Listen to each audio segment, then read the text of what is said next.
Welcome back to the Crooks and Mahoney Show. Today is, I'm going to say hi first. Hi. And Bella, of course. Today is prediction day. Today's prediction day. Yeah, Trey didn't even tell me he was going to record it. Yeah, so today is prediction day. We're going to make a prediction. So, my prediction is that one or more of these, political pansies, seemingly, hopefully, pansies, they're just riding Trump's you-know-what right now. Hopefully, this is my prediction, that they are carefully crafting and positioning themselves in a way so that they can flip the script on him at the right moment when he's the weakest and he's the most vulnerable point, and then wham!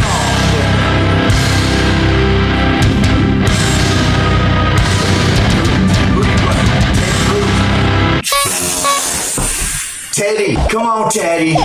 Come on, I know you're still in there somewhere, Teddy. Snap out of it, buddy. You can do it. We don't have to wait for Lisa Murkowski as the only Republican I see standing up for anything that has to do with the law. Did you say Malkowski? Murkowski. Murkowski, okay. I thought you might have said She's a Republican senator from Alaska. But she's already won her primaries against people that had to write her name down in the slot. They had to write her name in to get her on the ballot because they refused to put her on the ballot. Really? Yeah. Who refused to put her on the ballot? I think they were working for Sarah Palin. Yeah. Well, so that was some Alaskan ballot stuff. Yeah. Okay. But and they wrote her in. And they wrote her in, and she won. State rep. She's a senator. She won a senator seat. But then they had to spell her name. And they didn't even know how to spell her name, right? And they still wrote it in, and she still won? Wow. Man, people are saying, man, I love my people, man. We are smarter than the average bears. These pansies think they can pull the wool over our eyes. Yeah. Get out there, Alaskans. So that's my people then. Okay, so that's your pick. So I'm not saying that's my pick, because I don't know who.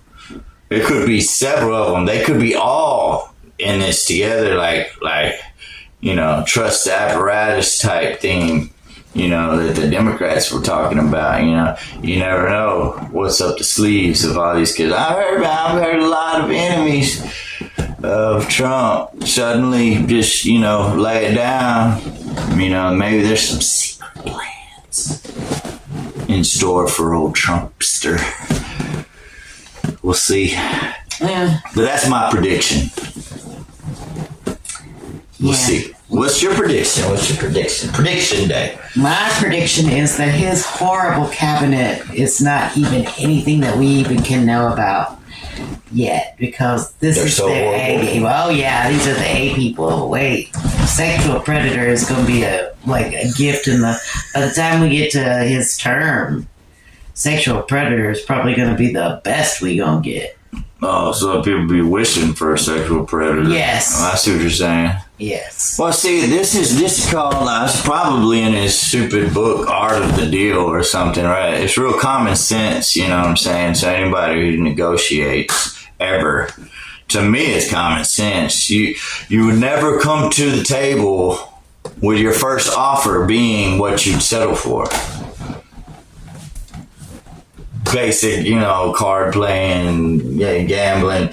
You always want to shoot high. You know what I'm saying? You want to shoot extreme measures because that desensitizes them a little bit, and it gives you some room to to compromise to get, because you really already knew what you were going to get, probably. And so that's what you're going to settle for. But if you come to the table with that, oh man, they got you. Because now they're going to compromise. Oh, yeah. So you got to give them a little bit to get a little bit so where you can get the real person that you want. So I believe that could be that is what we're seeing here. But I could be wrong. You know, he is supposed to be some master art of the deal. Of what deal, I don't know. I don't know what deal he's ever made that was successful, but whatever. Cool. So, anybody else got any predictions? Please like, subscribe, and comment your predictions for Prediction Day. This is November the 23rd. Okay, and we made both the kind of opposite predictions, so we're going to have to start setting this up like with long-term predictions and short-term predictions so that we have a way of checking ourselves on the predictions that we can. Because like mine, we'll know by the time January 20th comes along what kind of weirdos we got for the cabinet. So is that's kind of around this? It could be around the same time that my prediction could come true. Let's hope. Yeah, it could be sooner, it could be later. But yeah. You know that Trump it's not looking like he even won the popular vote. Okay, so Trump did technically win the popular vote as of today, anyways, 76 million to approximately 74 million. What? I mean, this is coming out, y'all. Y'all pay attention, man, to the polls, what they're saying, that the votes are actually being counted, you know, for real. They don't, you know, just this night of, I won. Well, and all these people that are against mail-in ballots and all that, how do they expect their service members who go and fight for the right to vote? Yeah, you know. To even vote in the election if they're across the seas? I mean, we got a lot of people who have jobs overseas, you know, they're working for companies like Halliburton, defense contractors that, you know, are consultants and, you know, things like that kind of stuff, you know, CEOs, billionaires, they're out of state, they're out of the country. How are they supposed to cast their vote? You know, what if they're on their yacht in the middle of the ocean in a storm and they got stranded? Did they email it? Starlink has gotten shut down by Elon. Starlink got shut down again? No, I was just saying that. Oh. What they'll have to do. If they still getting along, they getting little cabin fever over there in the Trump campaign camp. What does that mean? They getting sick of each other. Well, exactly. See, I'm telling you, it's starting to unfold. See, no matter how this happens, you know, I'm not going to say that somebody might want to try to be the hero or whatever, but I think that ultimately it's God that's going to really humiliate the crap out of the ones that really need to be humiliated. You know what I'm saying? I mean, just take the story of Nebuchadnezzar. Hello, you know, the man went insane. He was eating grass and, you know, matted up hair, probably had dreadlocks, natural dreads going, you know, and long nails. It said, I mean, he was literally butt naked running around in fields. Crazy. You know what I'm saying? All because of this very same thing. Power hungry, was refused to acknowledge his God and creator, acknowledge that he is the reason why he was the king of Babylon and why he was allowed to be in that position. He refused and claimed it all as he did it and was so proud of himself. And that sounds so familiar to us today. Trump comes to mind, you know, so proud of himself and what all he's done and what he's accomplished. But he has said that he has felt a hand, that there was something guiding him. Didn't he say that? Yes. We need to look that up. What exactly did he say? Did he acknowledge the one true God, or did he just say something? He said something. Yeah, he said something. He felt like something was. So he's pretty much refusing to acknowledge.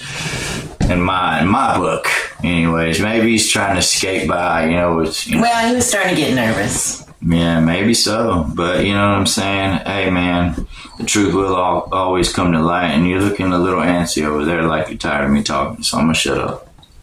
What? Oh. I didn't say any of that. He just making up stuff. So. No, I said you, but you were looking a little antsy. I just thought I misread, miscommunication. See how easy it is for people to miscommunicate with each other? This is why communication is very important. In all relationships, friendships, co-workers, lovers, parents, teachers, conferences, politicians, and citizens. Yes, Anyway. and let us know, because Trey is looking for what would draw you to our channel. If this kind of behavior draws you to the channel, please comment and like What and does that share and mean? subscribe. My behavior. Do I have got poor behavior? No, Am I behaving like a bad kid? no, Okay, all right. 'Cause I try to be a good kid. you're entertaining. Oh, well, thank you. See, that was sweet. That was called a compliment, ladies and gentlemen.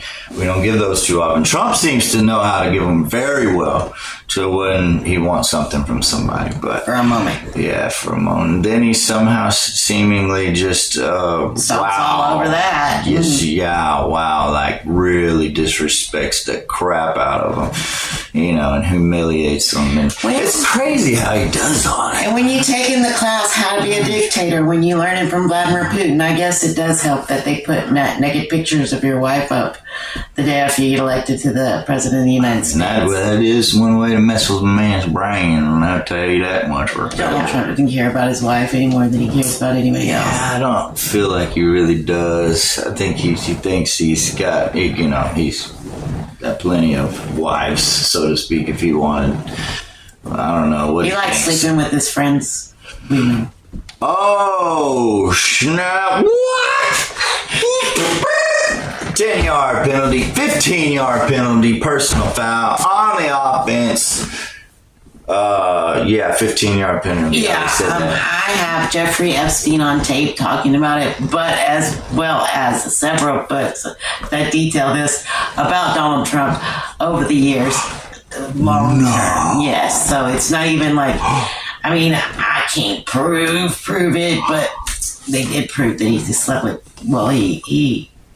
I mean, Face no. Stormy Daniels off. Surely not Trump. Oh, my goodness. Oh, it don't matter. He could shoot somebody on Fifth Avenue, Yeah. pull them up, That's what drag he them down the said. street, Didn't he say that? and kick them like the dog they are in, and that person that's their mama that he just beat the hell out of would be broken for him. He wouldn't lose a single voter.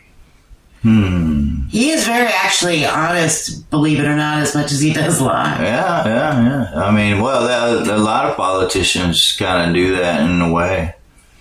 They tell you kind of what they're going to do before they do it. They've been getting a lot more Hey. transparency. Well, see, because they've learned that transparency means that, first they desensitize you over time to the extremisms, right? And then Yeah. as a desensitized citizen, whenever the extremisms actually happen, you've been desensitized to it already. So you kind of it's not one of those red flag alert, DEFCON 5, rally the troops time, because, it's, we